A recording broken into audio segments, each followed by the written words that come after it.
Hello and welcome everyone to VV studies. आज हम advertising management का एक नया टॉपिक पढ़ने वाले हैं, that is kind of advertisement. So काफ़ी सारे टाइप्स ऑफ एडवर्टाइजमेंट होती है, बट पहले हम समझेंगे कि कितने बेसिस पे होती है। सो हम ब्रॉडली उसको क्लासीफाई कर सकते हैं 4 बेसिस पे: ज्योग्राफिकल एरिया के बेसिस पे, टारगेट के बेसिस पे, लाइफ साइकिल ऑफ प्रोडक्ट के बेसिस पे एंड मीडिया के बेसिस पे। So firstly we will start from the geographical area. Basically आप अपने प्रोडक्ट को कहाँ बेचना चाह रहे हो, उसको कहाँ पे एडवर्टीजमेंट करना चाह रहे हो, उसके बेसिस पे डिपेंड करती है एडवर्टीजमेंट। बिकॉज आप चाहें तो अपने एक लोकेलिटी में, लोकेलिटी इन द सेंस कि आप अपने रीजन में कर सकते हैं, आप अपने सिटी में कर सकते हैं, आप अपने स्टेट में कर सकते हैं, that is your regional level और जो लोकल लेवल। अगर इसी को आप नेशन पे ले जा सकते हैं या फिर आप इसको इंटरनेशनल स्केल पे भी ले आ सकते हैं। जब आप अपने स्केल को बढ़ाते जाते हैं, जब आप अपने रीच को बढ़ाते जाते हैं, तो आपकी एडवर्टीजमेंट का लेवल भी अप होते जाता है।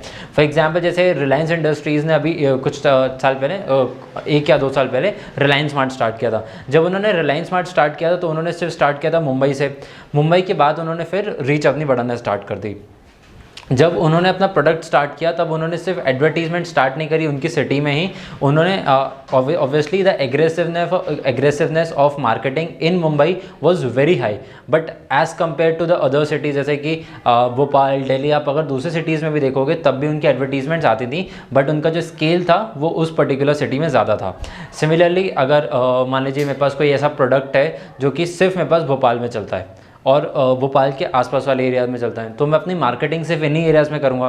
बट अगर मुझे आने वाले टाइम में, आने वाले 4 महीने, 6 महीने, 1 साल में अगर मुझे अपने नए मार्केट में पेनिट्रेट करना है तो मैं कुछ एडवर्टीजमेंट्स वहाँ पे भी स्टार्ट कर दूँगा। जनरली वो एडवर्टीजमेंट ऐसी नहीं हो कि अभी आप आके आप उस सामान को खरीद सकते हैं, मैं ऐसा एडवर्टीजमेंट दूंगा जिसमें कि आप सूनर जनरली परसुएसिवनेस या फिर एक इंटरेक्शन बनाने के लिए कस्टमर्स के साथ पहले से ही एडवर्टीजमेंट करना स्टार्ट कर दूंगा, ताकि उनको पहले ही पता चल जाए कि प्रोडक्ट आने वाला है हमारे मार्केट में, और एक तरीके का एंथुजियाज्म क्रिएट हो जाएगा उनके मन में।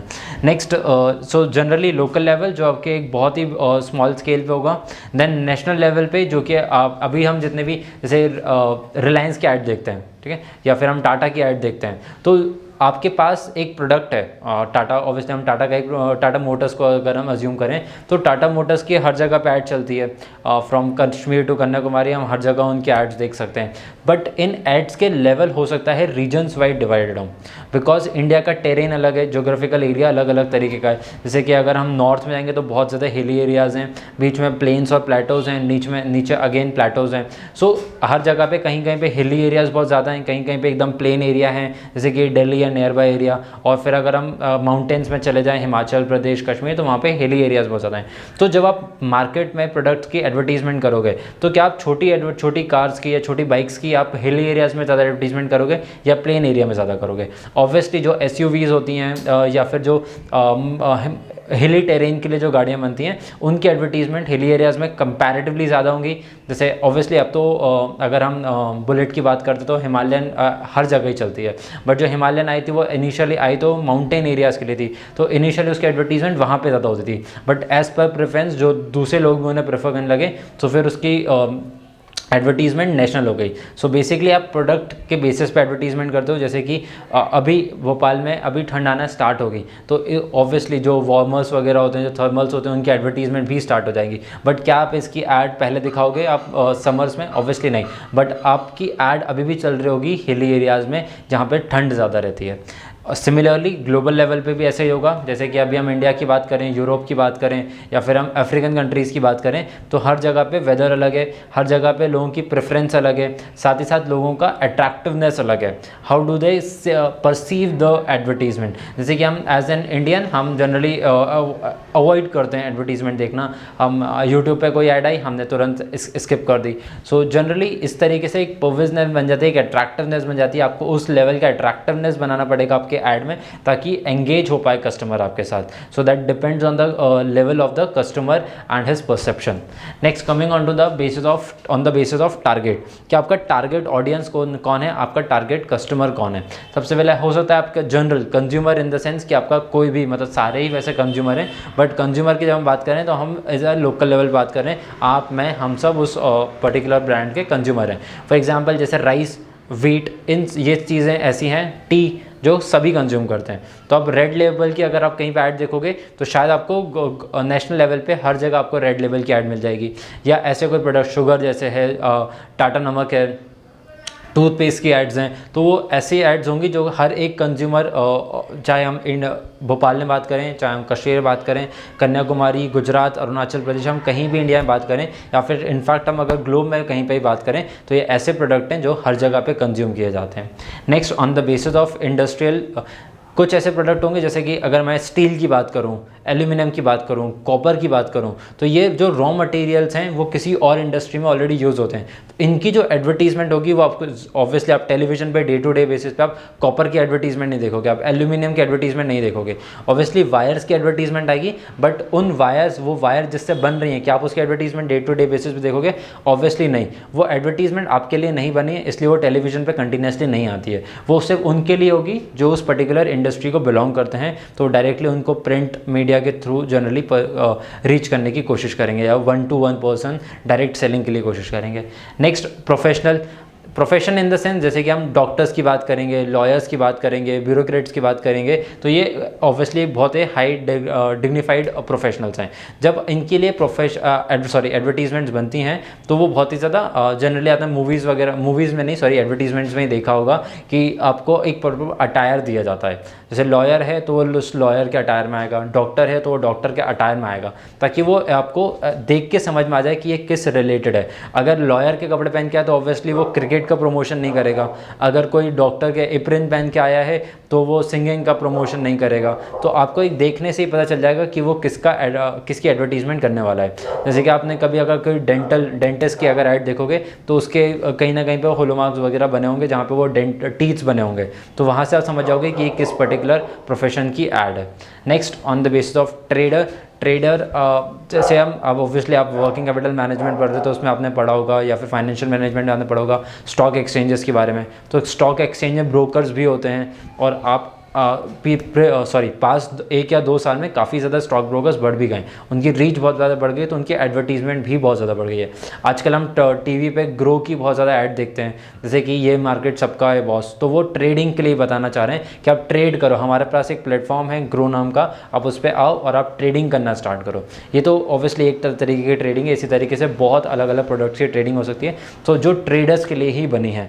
पहले आप, अगर मैं 2 या 3 साल से पहले बात करूं तो जो एग्रेसिवनेस था ग्रो का, एंजल ब्रोकिंग का, ज़ीरोधा का, वो कंपैरेटिवली बहुत ही कम था, because number of investors were very low. But पिछले 1 साल में जो डीमैट अकाउंट्स ओपन हो रहे हैं उनका वॉल्यूम बहुत ज़्यादा हो गया है, इस वजह से एडवर्टीजमेंट भी बहुत ज़्यादा हो गई है। Next, coming on to the life cycle basically क्या होती है कि प्रोडक्ट अभी एंटर हो रहा है मार्केट में, या फिर अभी सिर्फ इंफॉर्मेटिव बेसिस पे है, वो फिर मैच्योरिटी स्केल पे आएगा, फिर वो एक डिक्लाइनिंग फेज पे आएगा, तो कौन से फेज पे है प्रोडक्ट अभी, उस बेसिस पे आपकी एडवर्टीजमेंट डिपेंड करती है। फॉर एग्जांपल, अगर आप कोई नया प्रोडक्ट लॉन्च कर रहे हो तो आपको बहुत ज़्यादा एग्रेसिवनेस मार्केटिंग करनी पड़ेगी, बिकॉज आपकी जो एडवर्टीजमेंट है वो उस टाइम पे इन्फॉर्मेटिव है, मतलब कि आप लोगों को इन्फॉर्मेशन देना चाहते हो about your product, about your services, और उनके मन में एक परसेप्शन बना देना चाहते हो कि हम मार्केट में एंटर कर चुके हैं and we are providing these services at this particular price. हमारे प्रोडक्ट और सर्विसेज के क्या क्या फीचर्स रहेंगे वो सब आपको उसको पर्टिकुलरली उसमें डिटेल मिलेंगी इन वेरी डेप्थ, जो इनिशियल लेवल पे आएंगी। बट जब एक बार सब लोगों को पता चल जाए कि हाँ इस नाम का एक प्रोडक्ट ऑलरेडी अवेलेबल है मार्केट में, उसके बाद आप उनको परसुएट करने की कोशिश करोगे, आप उनको अट्रैक्ट करने की कोशिश करोगे कि ये हमारा प्रोडक्ट खरीद लें। फॉर एग्जांपल, आज मान लीजिए जैसे कि अभी चल रहा है सितंबर 2022, मेरा प्रोडक्ट लॉन्च होने वाला है जनवरी 2023 में, तो मैं अगले 2 या 3 महीने जो पास बचे हैं उसमें मैं बहुत एग्रेसिवली मार्केटिंग करूँगा, बट वो मार्केटिंग होगी सिर्फ इन्फॉर्मेशन बेसिस पे। बट जब 3 महीने बाद मेरा प्रोडक्ट लॉन्च हो जाएगा, सबको पता चल जो है कि ये कंपनी लॉन्च होने वाली है, जैसे ही वो कंपनी लॉन्च हुई तो मैं आप लोगों को परसुएट करना चाहूँगा कि वो आप आएँ और मेरा प्रोडक्ट खरीदने की कोशिश करें। तो मैं उन्हें बताऊँगा कि मेरा प्रोडक्ट कहाँ पे मिल रहा है, किसके साइट पे अवेलेबल है, कौन सी सिटी में अवेलेबल है, कहाँ का, और क्या क्या उनके प्राइस रेंजेस हैं। So everything will be given in detail in those attractiveness. Lastly, reminder advertisement. जब मेरा प्रोडक्ट मैच्योर हो जाएगा, डिक्लाइनिंग फेज में चला जाएगा, तो मैं लोगों को रिमाइंडर देने की कोशिश करूँगा कि आपका जनरली बहुत सारे ऐसे होते हैं जब अपॉइंटमेंट रिलेटेड होते हैं, जैसे कि डॉक्टर्स के अपॉइंटमेंट्स होते हैं, उसी तरीके से वो आपको एक एडवर्टीजमेंट देना चाहते हैं। जैसे कि विंटर्स आने वाले हैं तो ऑब्वियसली वो एक रिमाइंडर दे देंगे कि भाई विंटर इज इज़ कमिंग, सो आप जाके परचेज़ करिए, थर्मल्स परचेज़ करिए, ग्लव्स परचेज़ करिए, एट्सेट्रा एट्सेट्रा, वुलन क्लोथ्स आपके परचेज़ कीजिए। सिमिलरली जब समर सीज़न आ जाएगा तो वो कॉटन की एडवर्टीजमेंट करेंगे, जब वापस मानसून आ जाएगा तो फिर वो रेन कोट्स और अम्ब्रेला की एडवर्टीजमेंट करेंगे। सो बेसिकली ये सीजनल बेसिस पे है। और अगर ये आप अपने प्रोडक्ट की लाइफ साइकिल से अगर आप कोऑर्डिनेट करना चाहते हैं तो आप अपने स्केल पे देखना चाहोगे कि अभी आपकी रेवेन्यू स्केल कहाँ पर है, क्या आपकी कंपनी ग्रो कर रही है, कंपनी आपकी डिक्लाइन कर रही है। अगर डिक्लाइन करने वाले होगी तो आप उसको इनिशियली आप उसको बचाने की कोशिश करोगे और वापस से एक एग्रेसिव मार्केटिंग अप्रोच करोगे। बट अगर आप समझ चुके हैं कि इससे ज़्यादा आपकी कंपनी ग्रो नहीं कर सकती, जैसे कि मैं आज अगर 3G सिम्स की अगर प्रमोशन या एडवर्टीजमेंट करना चाहूँगा तो वो मेरे लिए एक लॉस ही है, बिकॉज आई नो कि अब लोग 4G से 5G पे शिफ्ट होंगे, 4G से वो वापस से 3G पे नहीं आएंगे, और अगर आए भी तो उसका एक बहुत ही एक नीश मार्केट रहेगा। Lastly on the basis of media basically आप किस तरीके से अपने एडवर्टीजमेंट को करना चाहते हो। सिंपल प्रिंट एड्स, जो कि हम न्यूज़पेपर्स में एड्स देखते हैं, जो हम पैम्फलेट्स में देखते हैं, जो हम बैनर्स में देखते हैं, this all are print ads. Nextly on the basis of audio, सिर्फ आपको ऑडियो सुनाई देगा, जो कि ऑब्वियसली आप कोरिलेट कर पाओगे रेडियो एफएम से। अगर आप कभी सुबह एफएम सुनते हो तो उसमें काफ़ी आपके लोकल एडवर्टीजमेंट्स आती हैं, जनरली वो नेशनल और ग्लोबल नहीं होती हैं। मोस्टली जैसे कि भोपाल में अगर कोई पर्टिकुलर फ्रीक्वेंसी पे चैनल चल रहा है तो भोपाल की बहुत ज़्यादा एडवर्टीजमेंट करेगा। सिमिलरली कोई मुंबई में, दिल्ली में, कोलकाता में चल रहा है तो वो वहाँ की एडवर्टीजमेंट को ज़्यादा अप्रोच करने की कोशिश करेंगे। लास्टली ऑडियो विजुअल्स, जो कि हम टीवी पे देखते हैं। आजकल काफ़ी ज़्यादा डिजिटल मार्केटिंग भी होने लगी होलोग्राम्स को यूज़ करके, जहाँ पे बोर्ड्स लगे रहते हैं, जैसे कि हम पहले देखते थे बोर्ड्स, बिल बोर्ड्स वगैरह लगे रहते थे, वो सिर्फ विजुअल्स के रहते थे। बट आजकल डिजिटली उसको बना दिया गया तो उसमें हम ऑडियो विजुअल देख पाएंगे। एयरपोर्ट्स पे, रेलवे स्टेशन पे ये काफ़ी तरीके से इस टेक्नोलॉजी को प्रमोट किया जा रहा है। I hope the topic is clear to you, all the kinds of advertisement is clear to you. Thank you for watching the video.